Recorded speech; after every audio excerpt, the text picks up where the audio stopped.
Welcome to the Tearing It Up podcast. I'm your host, Taryn. We'll be tearing it up, tearing it down, and tearing it apart, dissecting all things related to those who deviate from the standard. From leaders of their industry to leaders of mediocrity, and maybe a gear review or two thrown in. We shoot the shit and let the conversations flow, so if that's not your style, this may not be for you. Otherwise, listen in. Hope to light a fire in you somehow. Hello, everybody out there. Welcome back for another T&A on this Thursday that it's not technically Thursday. It's not Thursday as we're recording this. It is election day, morning of, so we have no idea what's going to happen later today, later tonight, or certainly by the time you're listening to this. So that's always interesting to kind of be recording in real time, but knowing it won't be released for a couple days and how to navigate those conversations. But something you can do that no matter when it is you're listening to this or when this was recorded is follow or subscribe to the show if you haven't, and also share it, because just can never end, getting that out there into the world to grow this little audience there.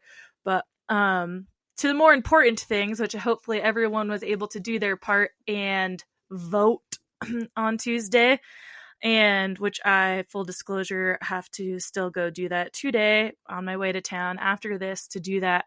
But I just already know that energy for people this week has been insane.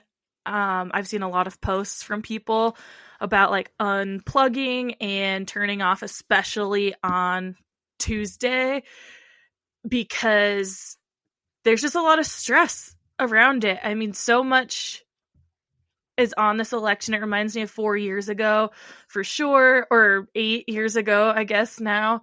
I had a lot more anger then than I do now.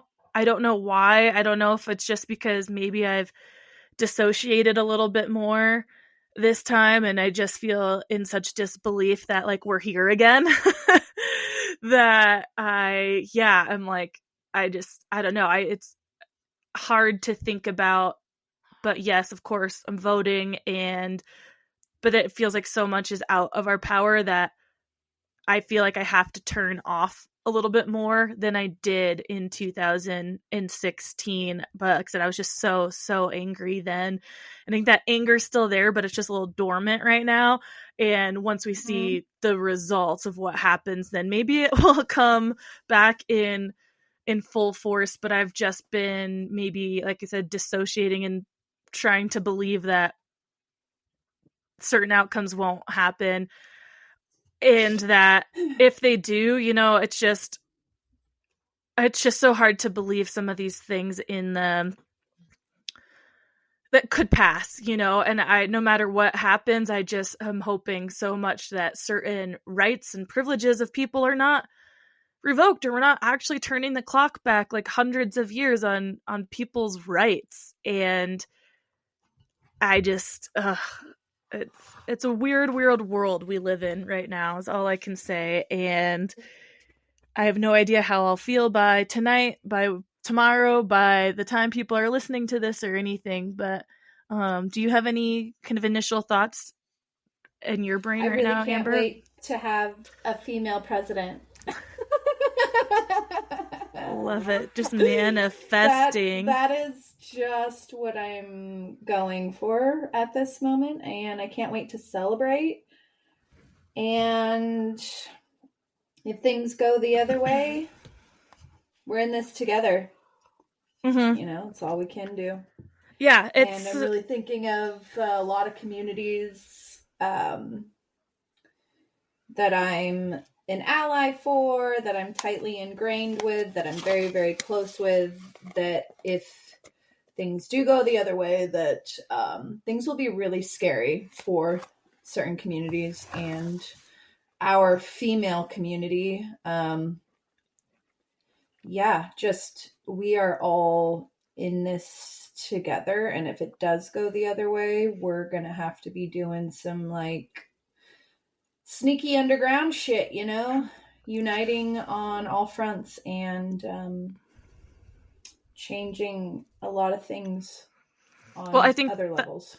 that's just a kind of good point, and to kind of leave the conversation on that subject for now, just because we have no idea, like I said, at this moment that we're talking about what will happen. But I think, yeah, no matter what, just kind of sticking together and doing whatever we can to make sure we're moving forward in the right ways. And like I said, right now we can't really have like a set in stone action plan until we know what the fuck really lies in front of us. But just know that people are out there, supporters are out there.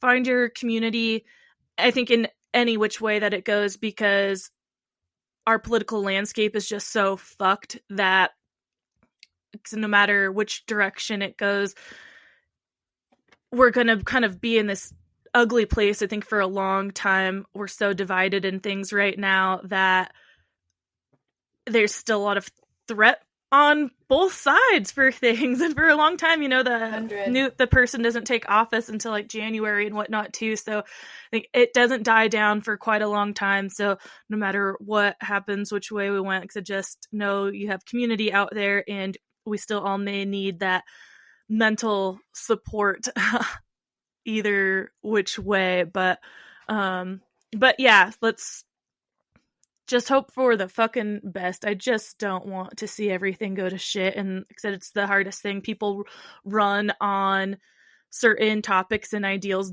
and they swing. This is down to the most superficial level. People do this on like Instagram. They pick a topic that has a lot of like conflict, and they just choose a side, put their stake in the sand, because they know that is going to get a reaction from people. They could not believe it at all. They could really not give too many shits about it, but they know it's going to get a reaction. I'm not saying, that like, what certain people are saying in the political landscape are not going to happen, and they're just saying this or that. I'm just hoping to whatever powers in the world are that maybe some of those ploys are more what's happening than anything of, I'm just going to say the most insane shit to stir things up. Yep. And like not really do this or that. But anyways, I just don't want to be a downer, like I said, because we don't know at this point what the fuck's going to happen. But people are out there, communities out there. So just make sure you reach out to people and know that there's people on your side and people to chat with should your mental state go down the fucking drain this week or for a while. So and just trust that we will be okay. Everything will be okay. Whichever way it goes, we'll be okay. Figure it out. Like, so there's so many people out there in groups and stuff that we just can't let certain things happen. And I think that we can have the power to hopefully fight those things. But speaking of seasons, it feels like a new season because of daylight savings time. It always just feels like we go from fall straight into winter, when even though fall lasts until technically like December 22nd. But like I said, just for me, especially here, it snowed, it's colder, and I'm just like, winter's here. Yeah. Which is always a kind of love-hate thing, the start of it, because if it starts too early, it's just like a slow kind of thing. Like, okay, well, one, not quite ready yet, but we can't do the fun things. We need a lot more snow to be able to do this and that, but we're also just 100% not ready for the daily tasks that winter can bring. That's we, as in like Andrew and I personally, as far as just changing certain habits and living. For me, this also means daylight savings time means it's generator season. So that's the part I hate the most is, it's dark or the sun is kind of down. Like, we're not getting solar power by like 4:00 or something now. So our solar generator now has to last, from like 4:00 to the next day. That's over 12 hours. It doesn't last that long, so that means we have to start kicking on the gas generator. So it's just more like resources, and it's loud. But Yes. So luckily, how many winters have you guys been at this now? this is the third winter. Wild. How does that Yeah. feel?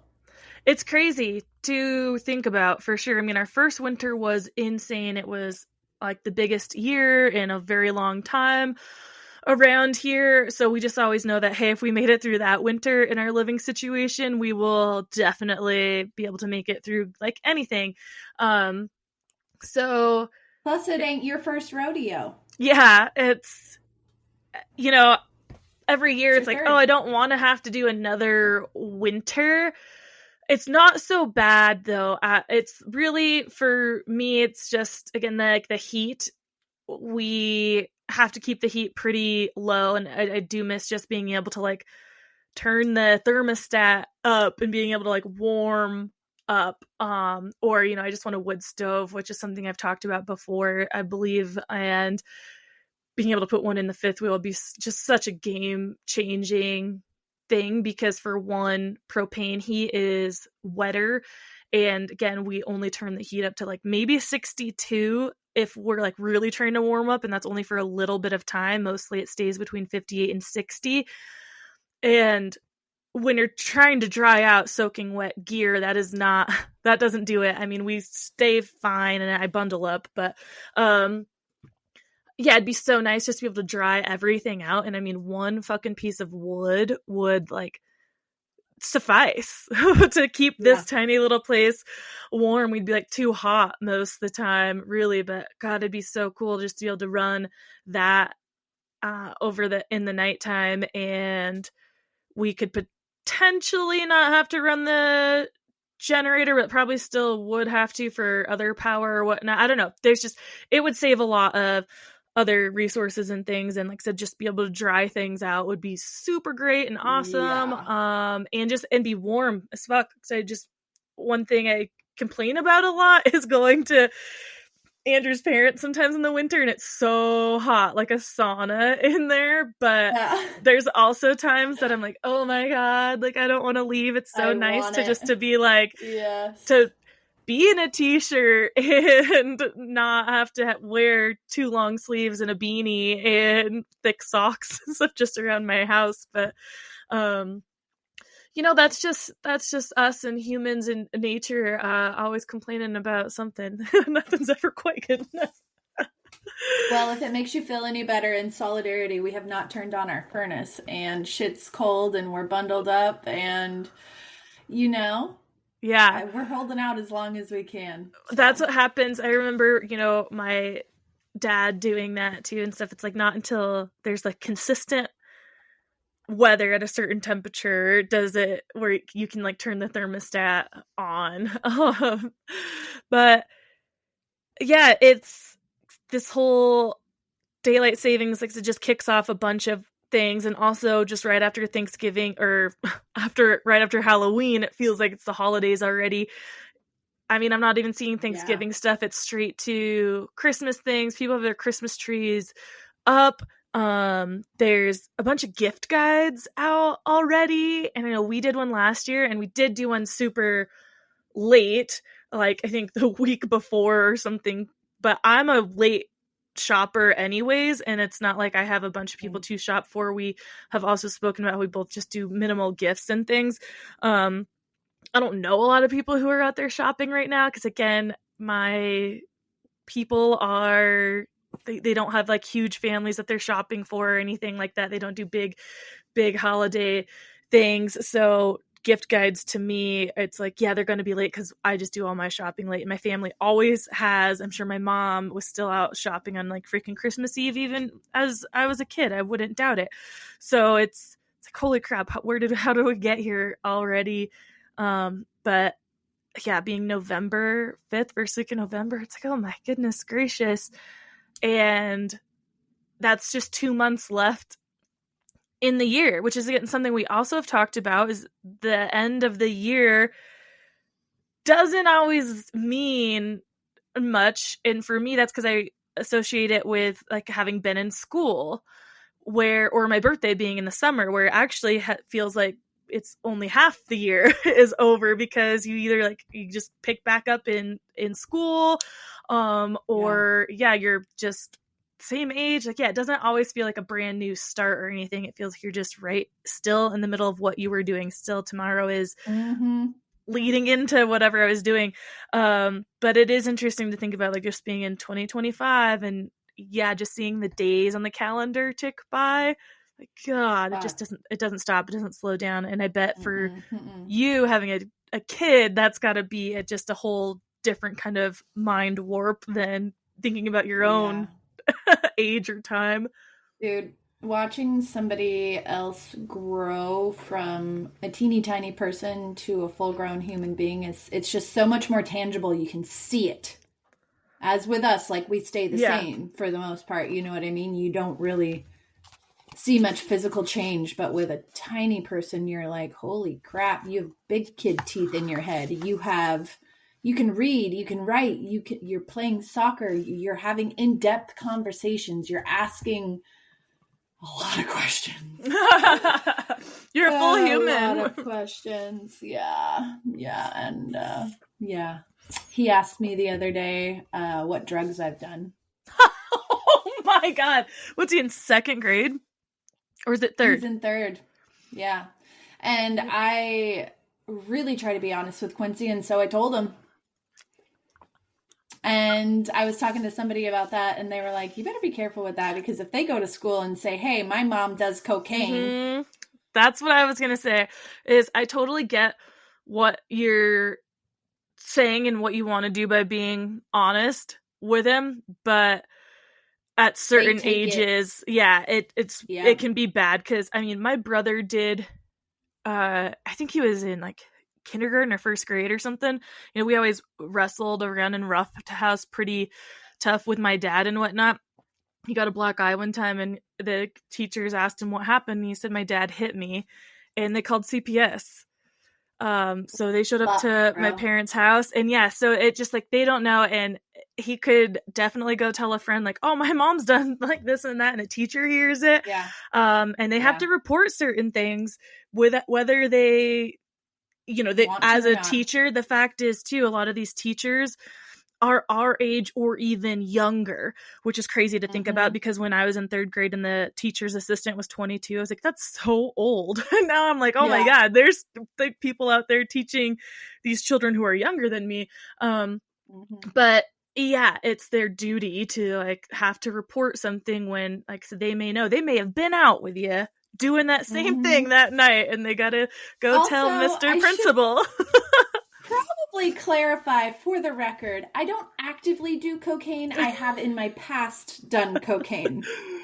I do not do it on a regular basis. For the record, if CPS comes after me, please test me, because it has been actual years since I have put anything up my nose or done that.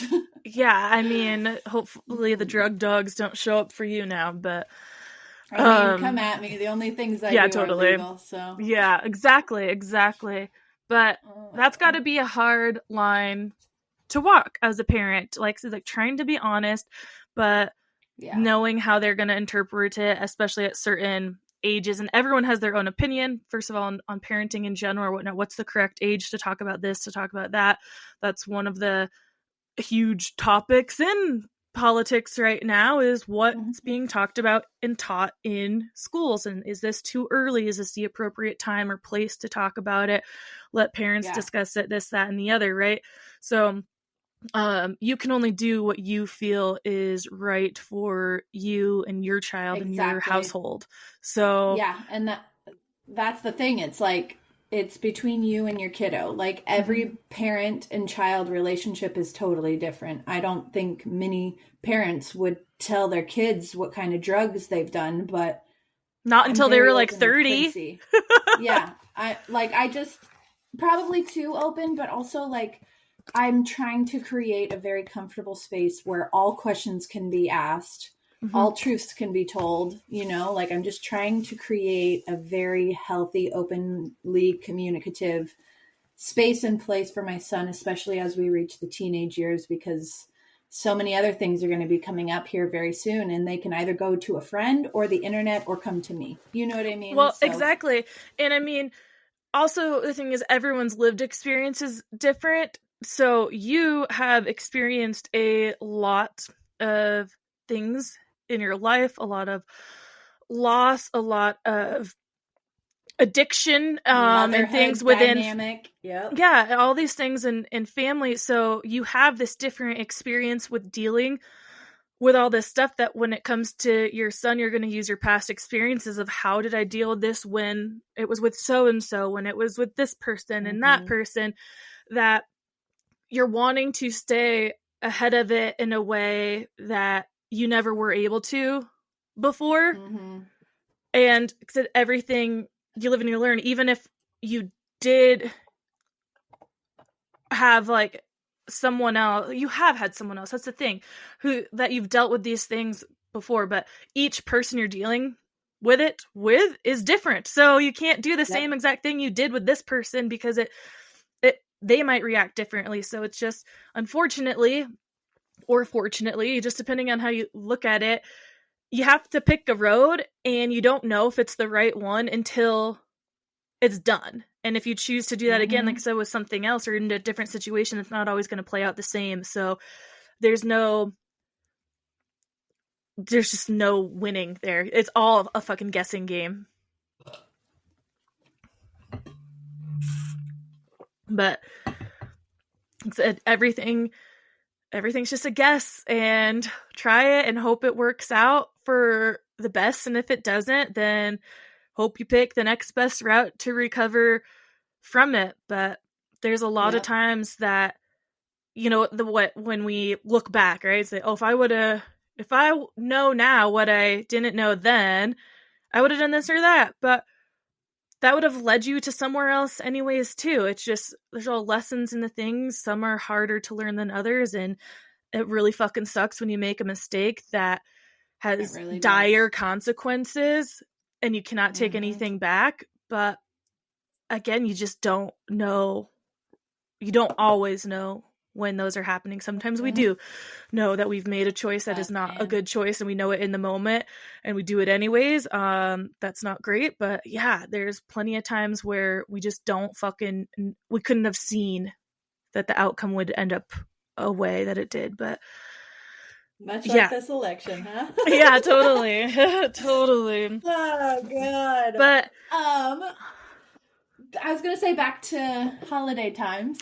Well, I was gonna say all of this to say it all kind of wraps up to me, and the way my brain works, in the fact that this time of year can be heavy on us, whether it's a presidential election year or not, with the days being shorter, weather being cooler, holidays. I feel like all of this stuff really packs a punch, and I think our mental health can really take a toll this time of year, whether it's like seasonal affective depression or disorder. That is, what is it? SAD, seasonal affective disorder. Whether you're affected by that or holidays and they bring up certain feelings or traumas or whatever, like election stuff, just so many things in these last couple months of the year, because it can take such a huge toll on us. And it can be hard to like see the light figuratively and literally, you know, because like I said, you might be in school or working in a building or something, be inside all day long where you don't see the sun, and it just feels like, oh my god, it's just living in this darkness for months at a time, and like all the other stuff going on.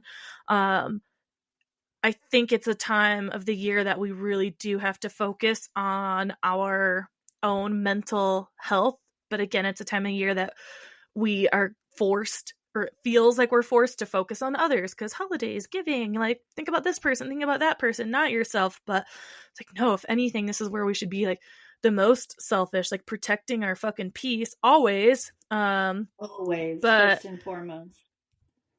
It's really in these first couple weeks that I think it can take a massive downturn kind of suddenly for people.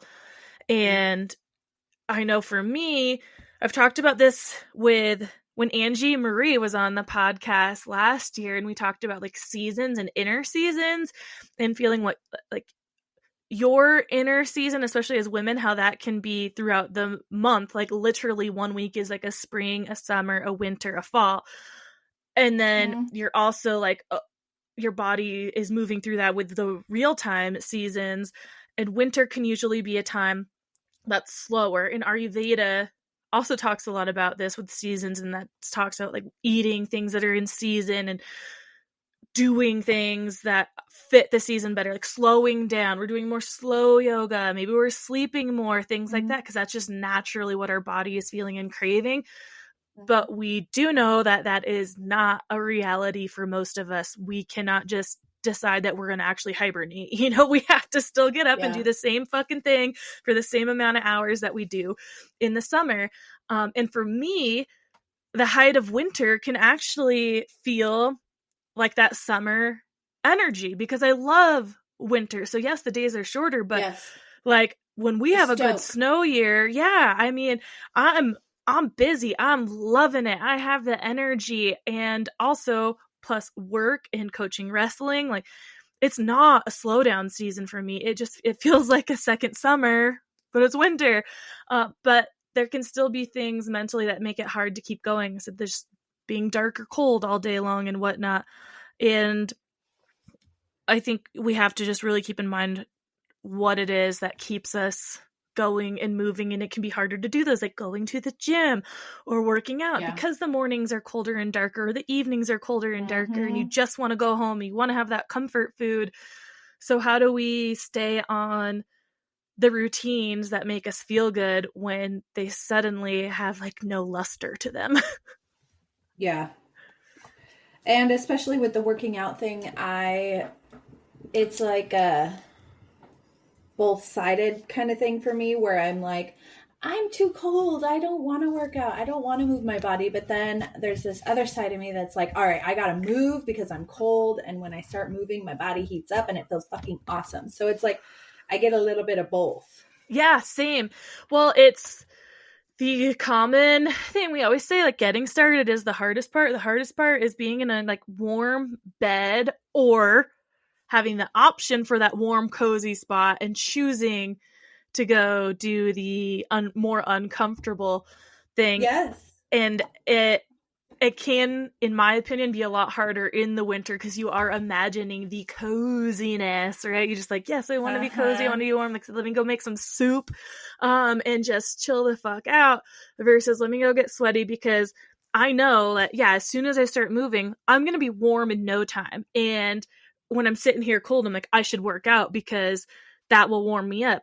But then I instantly go to the after. I'm like, but then I'm going to be sweaty and like 2 times as cold because now I've gotten all hot and sweaty, and now I'm just going to be actually freezing, more cold than I am now. That's what I go through. But I know this happens to me throughout the fucking year. It could be 70 degrees out. And after I've been sweating, if I'm not immediately out of anything that's slightly like dampened, I'm going to be freezing. My hands like go numb. I have self-proclaimed or diagnosed rather Raynaud's.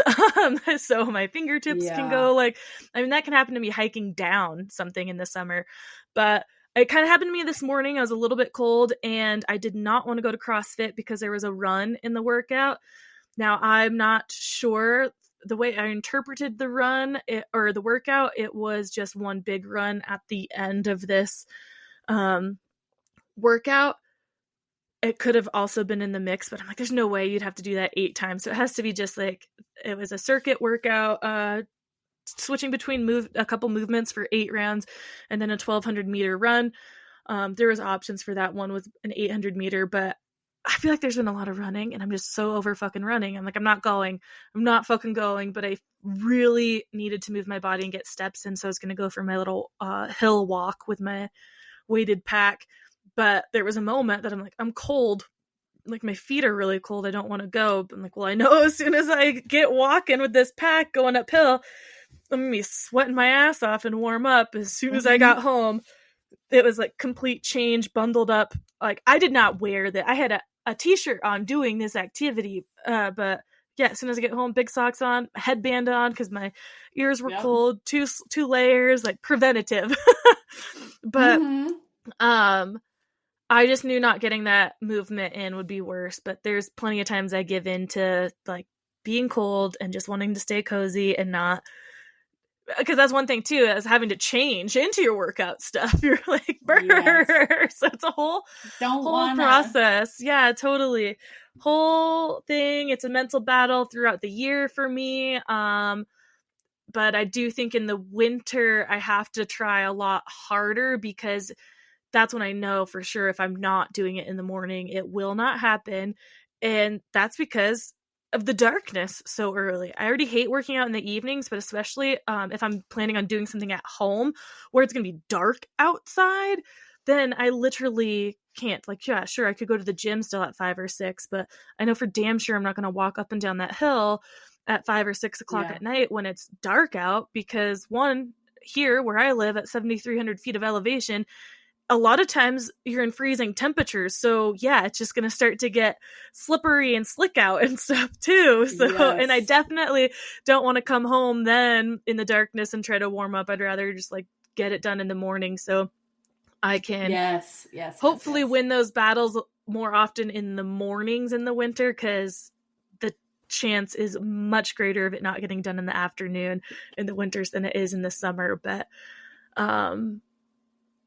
I also coaching, like after coaching wrestling every day from like 3 to 5, I'm working out sometimes at practice. Sometimes I'm not doing much, but there's plenty of times that I'm actually doing drills with the kids and doing some live wrestling and stuff that I'm a sweaty mess. And now I need to go home and shower instantly. So I for sure am not going to go to the gym and like work out right after that. I'm also starving by then. So yes. But that's one thing. Very much so. I actually took on one client in person for training again. It's a client I've had on. Huge. Yeah, so I haven't trained in person in a long time. I think it's in a couple of years. Yeah, has to be since I've been up here. I may have had one like the first year. My good loyal client and friend Annie, who's since moved to Vermont, but it has to be 2 years at least. But anyways, I was doing remote because it's just like a lot to haul everything around and to have just one client. It's just so energy expending. But this woman, she was a remote client of mine, and she's asked a couple times about doing in person, and it just came to the time where I was like, okay, you know what? I think I do have some capacity for it. With the schedule that we figured out, it will be like right before wrestling practice. It will cut into practice a little bit, but one day a week. And yeah, I did this event a couple weeks ago, or was it? Yeah. Anyways, and there was some physical therapist there from Truckee. It was like a ski prep night, and they're going through like a workout and some mobility and all this stuff. And I was just like, it made me miss it because I'm like, I'm not a physical therapist by any means. I do not have the education that these women have whatsoever, nothing near it. But what they were talking about and what they were doing, it was like a workout and related to skiing and stuff. I was like, I do know this stuff, because I think I doubt myself a lot. So I was like, I do know this. Yes, exactly. Imposter syndrome. Like, I know this. I know what to do. And I have the qualifications and education to do this part of things. And it made me kind of miss it. And so, yeah, I reached out and we're going to go do it for a month. And yeah, I'm excited to like be doing that again, but it's again a fine line that I walk, because training in person is just quite the commitment and energy expending, and I don't want to be at a continuous point where I'm running around 500 places and have such a sporadic schedule that I have no time. This is what happened when I was training before, that I had such random blocks of time that I couldn't get anything done in the middle. It was so hard to stack clients. And mostly that's my fault, because I would just be so lenient with cancellations and when it worked for them, and had no boundaries, where I would just be like, yep, yeah, sure, that's fine. And now I think I'm in a much better place in life of where I can have the boundaries and say no. Because like I said no. I thought really hard and long about this, and she was wanting a like 6 a.m. time, and I was like, I don't think I can do that, but let me think and get back to you. And I was just like, I mean, I guess I could do it. It's just, 1 day a week for like a month or two. But then I was like, no way. I know how like fucked my days get when I don't give myself the time and space in the mornings that I need.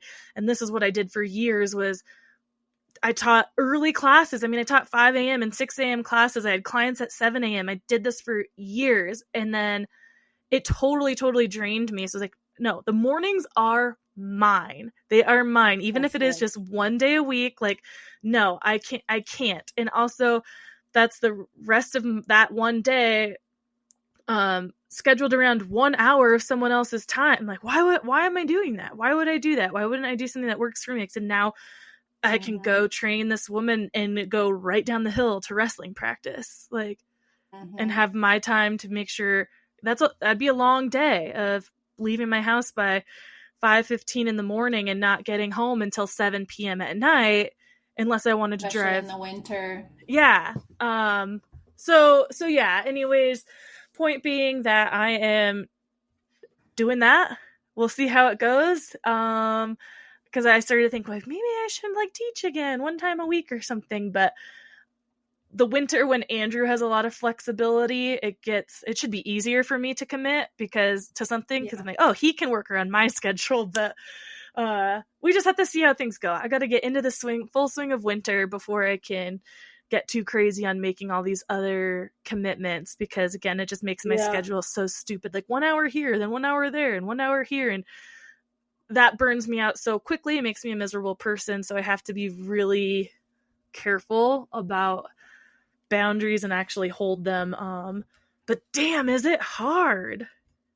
Fuck, man. It really is. Especially when you have that want, when you're in that limbo where you have the want, where you also don't have the want. Yeah. Yep. It's really hard. And that's where I am with training. It's like, I love it. I miss it. I want to do it, but I just don't know how to incorporate it into my life right now, when it's just when it would be so sporadic and I don't have the space, and yeah, but we'll see how it goes. And maybe I will take another client or two. It's like, maybe if I was just able to do Tuesdays, if I could do something like that in my life. But it's a snowball effect for me that one person asked like, well, how about a Wednesday? And I'm like, okay, holding these boundaries is really hard for me. But I think since working from home and doing freelance stuff, like I did contract work years ago for social media, a couple people, but I still very much felt like an employee. I didn't look at it as like a contractor and being a freelancer and like having any kind of power in it myself, because I just didn't know anything about that world. And I think now I'm able to look at it from a much different lens, and I have just been working on those things too, of like, nope, I literally can make the rules here. Like, I don't need to answer you, and this is how contract works and freelancing works, that like I'm not required to be quote unquote like in the office or answer you on any days. Like, I work for you 10 hours a week, like up to 10 hours. It may not be that. So I definitely don't have to answer you outside of this, and I can do these things. And I just have to stick to that when it comes to myself, because when it's myself, again, I easily cross my own boundaries more than anything. Dude, we always put ourselves on the back burner. Yeah, and so again, circling it back to just great holidays. concept. and things is that's exactly what we do around this time of year. It's give to everyone else and everything else. We say it all the time as women. We just generally do that, but especially around this time of year, especially I think if you're a mother, like you're really thinking about kids and things and holidays and whatnot.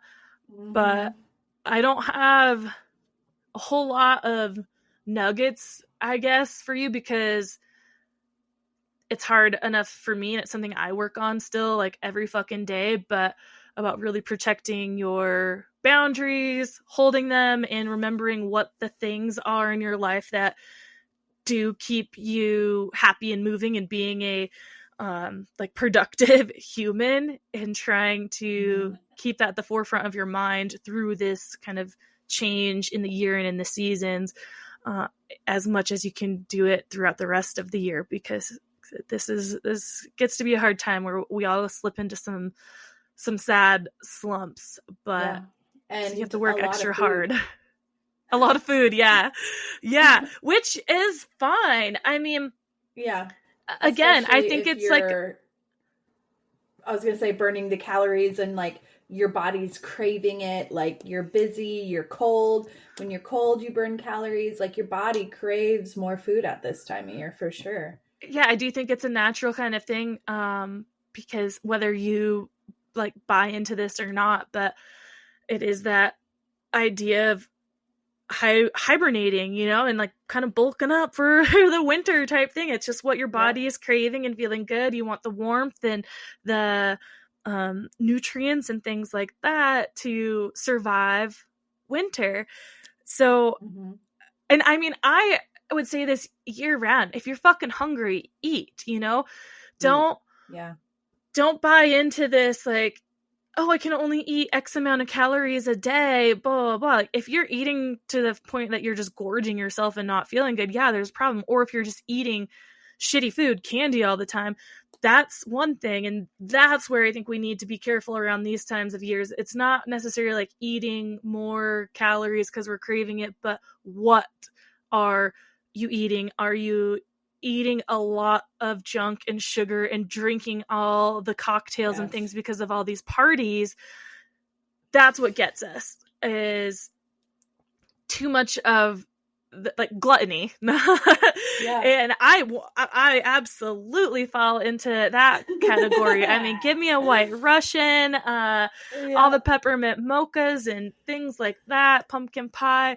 But luckily I don't go to a lot of holiday parties because I don't have like a lot of friends who do that stuff. So it's not like in my face all the time, but for some people it is. And just say, you know, just really try to listen to your body and not overeat, and make sure, you are still getting movement in. But what I hate around this time of year, and you know, we did it last year with Frost Fit, but the 30-day workout program, the focus of that is getting ready for ski season, getting in shape, not losing weight to look good in a holiday dress or to just stay ahead of the game and lose weight before all these holiday parties so that you can eat more food or whatnot. So the point of it was strength. And that's one thing with my clients, remote or in person, that I've always said, you know, if someone comes to me with the goal of only losing weight, I'm like, well, I'm not your girl. Like,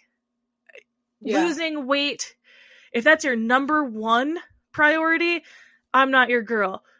If it, to me, is a byproduct of building strength. So if you're going to look at it as, I want to be stronger and be able to, you know, do this or that, have a little more endurance and things, and if that causes me to lose weight, which a lot of times does, then great. But if you just are trying to lose 10 pounds, like, and you're not into actually creating habits and building a strong like body and mind, then you can go find some other trainer who is going to sit there and talk to you about the calories burned in that workout. But I always want the focus to be building strength, because I also think that especially at certain ages, it's if you're only worried about losing 10 pounds, like, it might not happen. I cannot muscle mass with that. Yeah, exactly. I cannot and will not promise that you're going to lose 10 pounds because you might gain weight first because we're building muscle. I just always stress, how do you feel? Like, how does it feel when you put your pants on? Because that number on the scale isn't always indicative of your pant size. So, because again, muscle mass and things, but for women, we lose a percentage of muscle mass every year. Yep, especially after just hearing that after 40. Yeah. Or 35. I think it's 35. That fact alone has made me want to build muscle more. Yeah, it's something crazy, like 5% each year or something after between 35 and 40 and like thereafter. So it is not good enough to go on a run, just go on walks, just do the Stairmaster, or just do light weights. Sorry, I was into HIIT and boot camp and those things for a long time.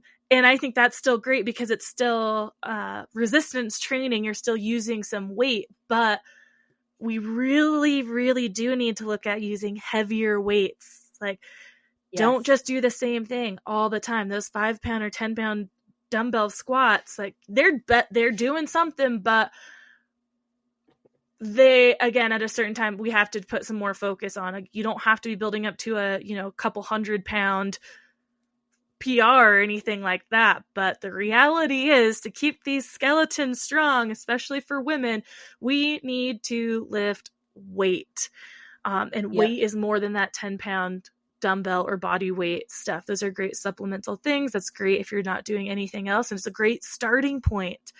I mean, I still have those size dumbbells, and that's what I do when I'm working out from home. But I also do heavy strength days mixed in as well, or time frames. There might be a time frame I'm taking off from lifting, but I'm still doing some sort of resistance training. Fucking walking with that backpack is resistance training. But yeah, it's just so important when not looking at things just of like being afraid to gain weight or wanting to lose weight. And it drives me fucking nuts. I, of course, say things all the time like, oh, I wish I was skinnier. And looking at pictures from 2020, I was like, oh my God, I looked so fucking skinny. Like, what happened? Just like, how did this happen? How did we get here? Whatever. And I don't know. But I try not to say those things out loud or say it to people. I have one friend that we talk too much about that, but she has a daughter who's at this age, if there's some things she's done and said that it's like red flag. Like, you are not eating because you're trying to lose weight. And it's not going to work. It's like, oh no, give her to me. Give her to me. Like, this girl is going to work out. Like, she will not say that again. She will be begging for breakfast because her body's going to like be really wanting it. And she's going to learn that, no, fuel your fucking body. Eat. Feel it, yes. But again, not all the crap. Feel it and do the things that make your body crave those things. So I always worry that I sound like a hypocrite because, like, I'm not the best eater. I have a crazy sweet tooth. I love to drink beer. I love a good cocktail. But again, these are things that I personally work on all the fucking time. So I know, I need to practice what I preach, and I fucking try, but I know that I don't have to be perfect, and not every day is going to be perfect. And that's what I try to stress to people and to my clients, especially that, like, look, there are people out there who can totally do the strict diets and restrictions and things like that, and that works for them, and they can keep it up for a long time. Never worked for me. Not that kind of person. Can't do it, won't do it. It's like the rebel in me where something's restricted and then I'm like tenfold doing the opposite. So I know that for my mental state and the way I compute things, saying no to something makes me go the opposite way. So I cannot do it. Thus, I will not do it to my clients. I do not say you cannot do this. Just fucking be aware of what you're doing. And what I say, what we say, I think all the time on the podcast is more like advice for our own selves than like we're trying to be out there preaching advice to you. Like, these are the things we're working on and that go through our minds every fucking day. 100%. And because they do, we know that there's people out there who also feel the same way and think the same way. So if anything, I'm just out here trying to give myself advice and speaking it out loud. Hey, baby. And if it resonates with you, then awesome. That's great. But this is what works for me. And just trying to be in the moment when shit's around, or knowing that like I full well be like, this is not a good choice and I'm gonna fucking do it, and I will have to deal with the consequences. I will know that tomorrow I might feel like crap because I made these choices today, and if I choose that I want to deal with that tomorrow, then I'll deal with it tomorrow. And I wake up and I go to the gym like, you know what? Today's not going to be a crazy all-star day because of the choices I made yesterday. And that's okay. At least I'm still here. Yes. 100%. There's also the times that I don't do it at all. And I'm like, well, whoops. There goes that. Yep. But also, yeah. We're just perfectly human. You know what I mean? We're just perfectly human. Perfectly imperfect. So going into these shorter days, holidays, all the things, the main point here is to keep yourself at the forefront of your mind and keep doing the things that you know are best for your mental health and your body, your physical and emotional self, because it can get hard really quick. Whether you get busier like I do, or things get slower, thus it's hard to keep up on things. We just have to, through this season, keep ourselves a priority. And if you're ever having a hard time with that, we are here to help. That's why I love remote training, because that's another thing with like in-person personal training. It's great. Love it so much. It's a whole different kind of energy and connection, but I'm limited.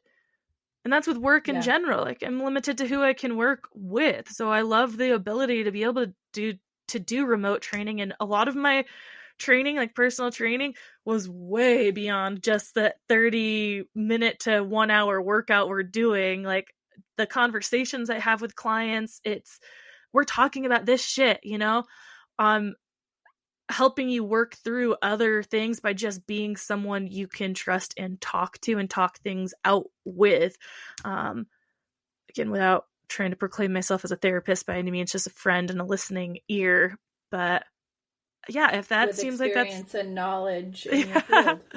If that seems like it's something that's up your alley and you might need some extra support like through these months, that accountability to get moving, then I am here for that too. Can't promise anyone in-person stuff, but there's definitely more of a chance for remote things as I see how this in-person stuff goes and how much capacity I have for it. But all you people not in Tahoe who want to connect, like I'm still here and doing the remote stuff. But yeah, heavy times, man. Wish I could see into the future a little bit and know how we're all feeling on the day that this comes out, but I'm sure you will hear from us shortly after. Definitely. But yes, well, everybody out there, just stay well. Keep believing. Fight the good fight. Yeah, keep gaining muscle, keep moving your body, prioritize yourself. And fuck it, treat yourself a little to some naughty calories here and there. Yeah, get yourself on the naughty list, the naughty calorie list. Okay, everybody out there, that's all we got for you for today. We'll be hearing some fun conversations in the next couple of weeks with some guests, and then I'm sure some more holiday talk and things like that as the end of the month approaches and whatnot. But otherwise, just hang in there with whatever's happening in the world. We're all in this together.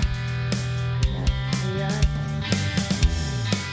We hope you enjoyed this episode and would do us a huge favor, since we don't have any sponsors or anything like that, and would rate and review us on whatever platform it is you use, Spotify, Apple, Stitcher, whatever it is. And if you're listening and downloading just through the website, tearingituppodcast.com, leave comments.